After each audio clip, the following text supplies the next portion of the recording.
Ever thought Minecraft was bland?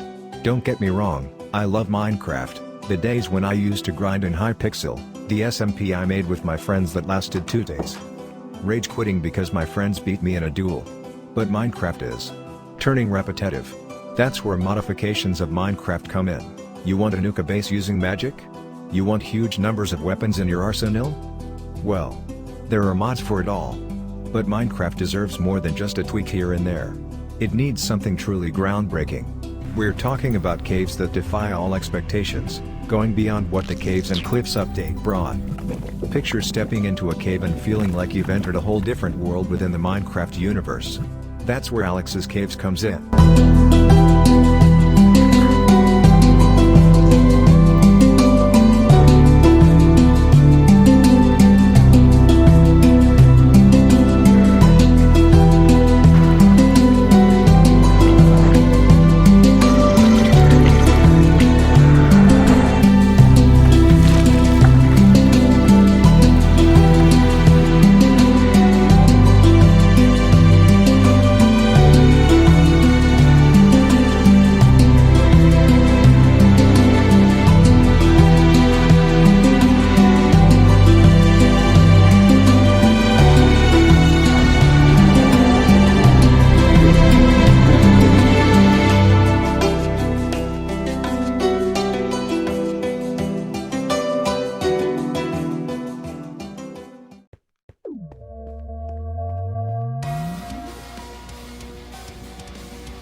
The magnetic caves can be characterized by giant neodymium crystals emerging from a terrain composed of galena, an iron-rich stone.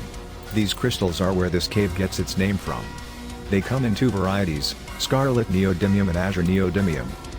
Scarlet neodymium attracts all metallic objects, such as iron and netherite equipment, whereas azure repels them.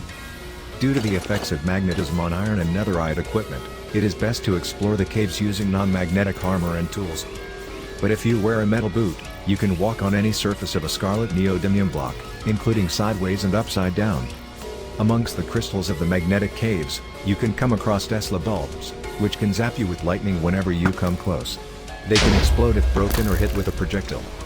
The Nutter is a camera that scans you and then projects you to nearby hostile mobs to inform them of your location. Ferroslime are slimes that can fly in straight lines and combine themselves with up to 2 other slimes, making them bigger and stronger. The Tellator is a creature that has 2 horns that can shoot electronic lasers at you and can take your metal gear, and it can even fly. The Boundroid is made up of 2 parts connected with chains, one walks on the ceiling while the other lowers itself to attack. The Magnetron is a magnet-looking mob that can take blocks off the ground, making itself a giant robot that looks cool as hell. Gizmo, dropped by the Nutter, can be used to make a hologram projector, powered by magnetic lights and a holocoder. You can use these items to scan mobs and display them as holograms, activate a lever near it to make it spin. A magnetic quarry can be created by placing 4 magnetic lights in a square, a smasher made with heavyweight dropped by a Boundroid and a quarry block to the side. This will activate the smasher, mining in the square until the bedrock level. Ferroslime balls, dropped by, you guessed it, ferroslimes, can be created into potions of magnetizing, which causes any entity to be affected by magnets. You can craft seeking arrows using a red magnet, which will auto-fly to the nearest entity near the arrow. Heart of Iron is dropped by the Magnetron, which can be used to make a resistor shield that has 2 modes, one mode pushes mobs away and the other pulls them in. Galena Gauntlet can be made with ferroslime balls, galena and a telecore which can be dropped by killing a Tellator. This gauntlet can attack mobs as well as mine blocks with a very long range.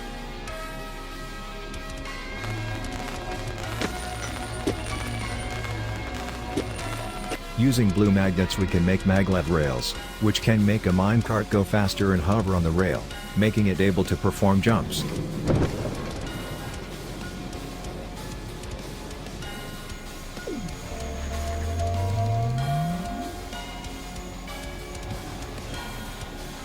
The Primordial Cave biome is a refugium for species that went extinct long ago everywhere else. The dominant species are descendants of familiar dinosaurs, albeit with new traits they have acquired over the last tens of millions of years. All of these prehistoric creatures are fictional species that evolved from more recognizable descendants. This cave biome is also home to Abyssal, a large glowing light that keeps the biome well lit even underground, along with mighty pine trees and fly-trap plants. It's one hell of an exotic paradise. Subterranean is a flying creature, which you can tame and ride, by feeding it Trillicaries. Subterraneans can be ridden after the player has gained its trust. Then, you can ride with it for short periods. Shown in the corner is a stamina meter showing how much time it has to fly upwards, until gliding back down.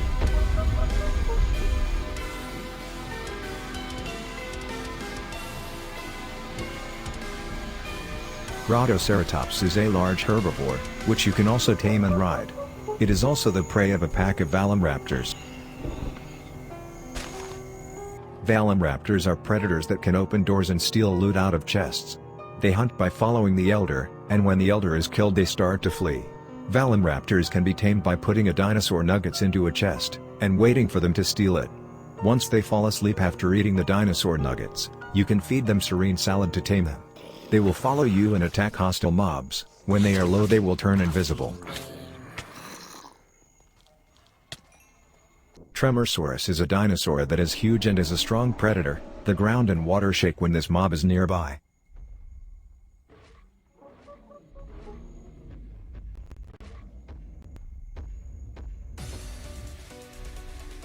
To tame a Tremorsaurus, hit it with a primitive club, and then feed it a bowl of serene salad. It might not happen the first time, so repeat it. It can roar to make mobs around you flee. Relicaris is a huge herbivore that can knock down trees. These dinosaurs can now lay eggs, which will hatch over time, into baby dinosaurs. These eggs will not hatch on amber or ice. Upon killing dinosaurs you can get meat blocks, which can be hung up on campfires to cook it, then these blocks can be crafted into 12 dinosaur nuggets.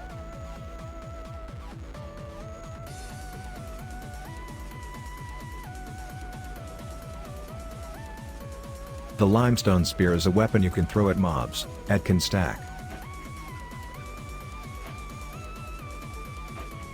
Primitive club stuns any mobs that you hit it with. You can now obtain the caveman armor, consisting of 3 pieces. It makes raw meat more nutritious while eating.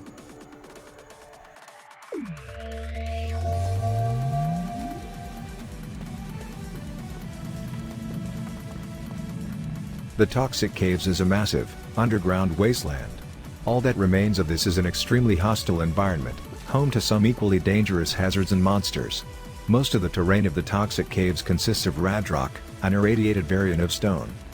This radrock occasionally bears uranium ore inside it as well, which is also exclusive to this biome in such quantities.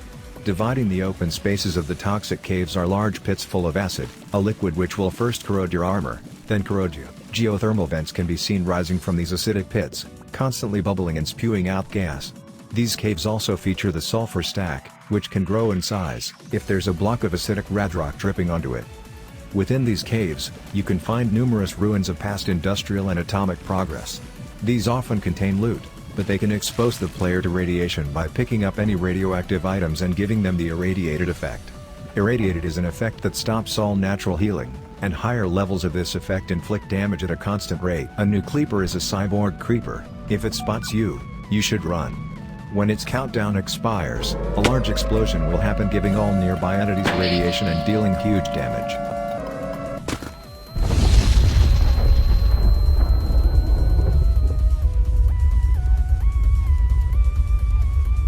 Radgul is a fish that lives in the acid, which can be picked up by a bucket, and can be fed to Raycat.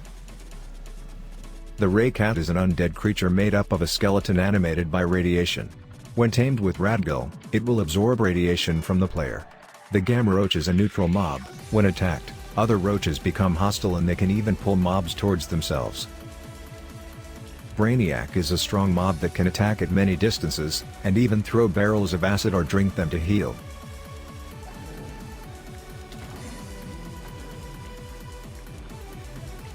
To make a nuke, craft it using 4 iron blocks, 2 uranium rods, 1 uranium block and 2 fissile cores, which can be dropped by killing the nuke leaper. To detonate a nuke, use a remote detonator from far away.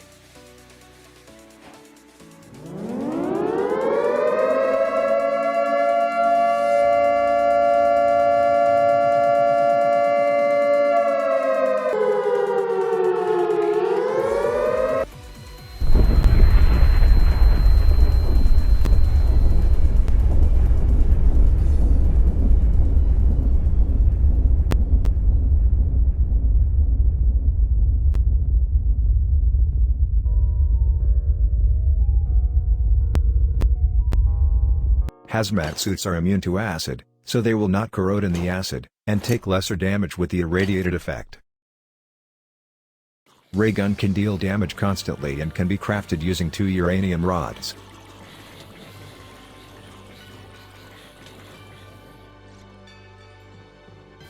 The nuclear furnace is a massive machine that can be assembled out of multiple toxic cave items. It can be used to smelt metals and other solid items 10 times as fast as a regular furnace. 1 uranium rod can provide enough fuel to smelt an entire stack. However, if nuclear waste isn't removed from the machine over time, it will build up and cause the furnace to go critical, creating fire. Once it goes supercritical, all nearby sirens will start to alert the player, and then the entire thing will blow up in a nuclear explosion.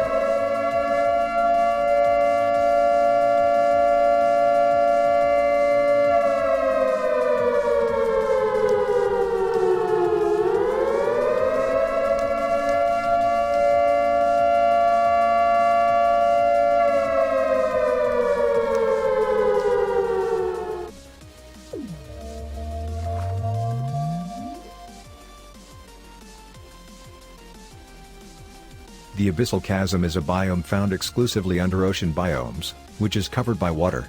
It appears as a massive trench where light barely penetrates. If you have thalassophobia like me, never enter this biome. The trench walls consist of a stone-like block called abyss marine, and the floor is covered in a thick layer of muck, which slows down any creature that walks on it. You can find sea life in this biome such as mussels, sea anemones, and ping-pong sponges, which are probably the only non-scary mobs in this biome. You can find great undersea mounts made of tuff, which contain numerous ores, but are covered by hydrothermal vents emanating black smoke and tube worm colonies nearby to feed off of them. You can find skeletons of dead beasts and whale falls on the ocean floor, colonized by bone worms and other scavengers. Ruins of a mysterious civilization can be found as well. The first problem arises: how will you breathe underwater? That's where submarines come in. You can find broken submarines in ruins, fix them using copper ingots, and drive around in the water. You can also use the diving set, giving you water breathing and faster swimming speed. You can find valves in some of the underwater base ruins, which can be used to power redstone. Drains can also be used to drain all liquid out of a room. Bioluminescent torches are torches that can light up the abyss and can be placed underwater and above water. Lanternfish is a glowing fish, which can be put in a bucket to make deep sight potions, making you able to see through the abyss fog. Sea pigs are mobs that can give you bone meal when you feed them clay balls. Gossamer is a giant glowing worm that can drop the gossamer jelly, which can be used to craft a floater, which lets you float to the surface rapidly.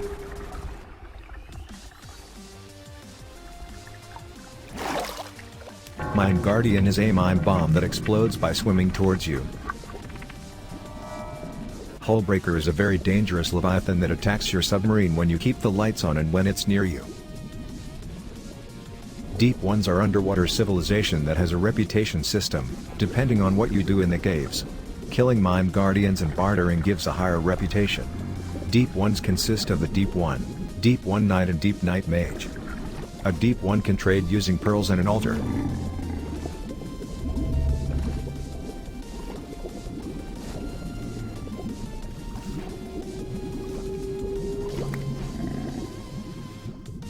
Deep One Knight is a knight that attacks with a trident or ortholance, which can be traded.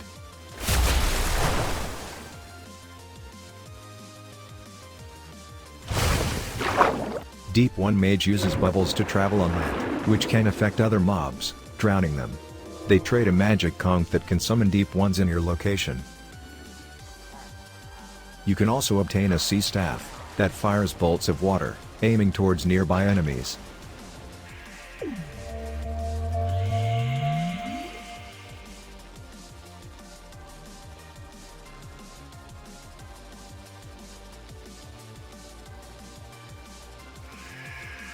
The Forlorn Hollows is an underground cave system with almost no light at all, so remember to bring torches. A lot of torches.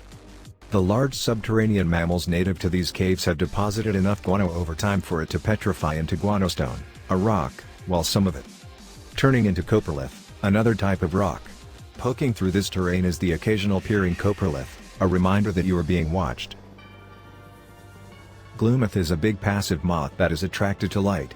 Corrodent is a hostile rodent that can burrow itself and is hard to hit, but placing light near it stuns it. Vesper is a hostile bat that eats gloomiths that fly very fast. Underzealots are mole cultists that live in groups. They can break and hold torches and burrow themselves underground. They can have rituals on a mob that summon different evils. If they have a ritual on a gloomith, they summon a watcher, a mob that forces you to watch its own POV.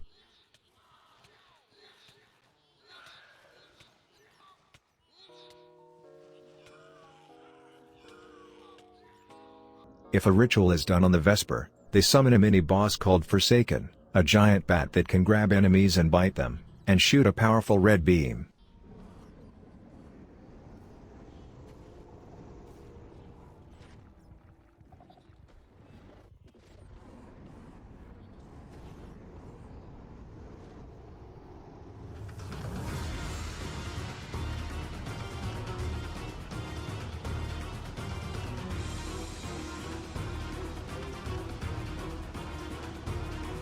The Watcher can drop the occult gem, which can be used to craft a beholder, which can be placed, and if right-clicked with another occult gem, it can be used as a security camera.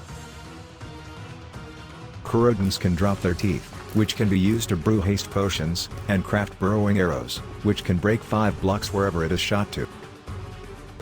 Vespers can drop their wings, which can be used to craft a dreadbow that shoots more arrows than usual. Pro tip: use seeking arrows in combination to create the deadliest bow in game. Underzealots can drop a desolate dagger, a dagger that can summon more daggers to hit a mob. The Silk can craft the cloak and hood of the darkness. This armor lets you fly in the darkness for a short amount of time.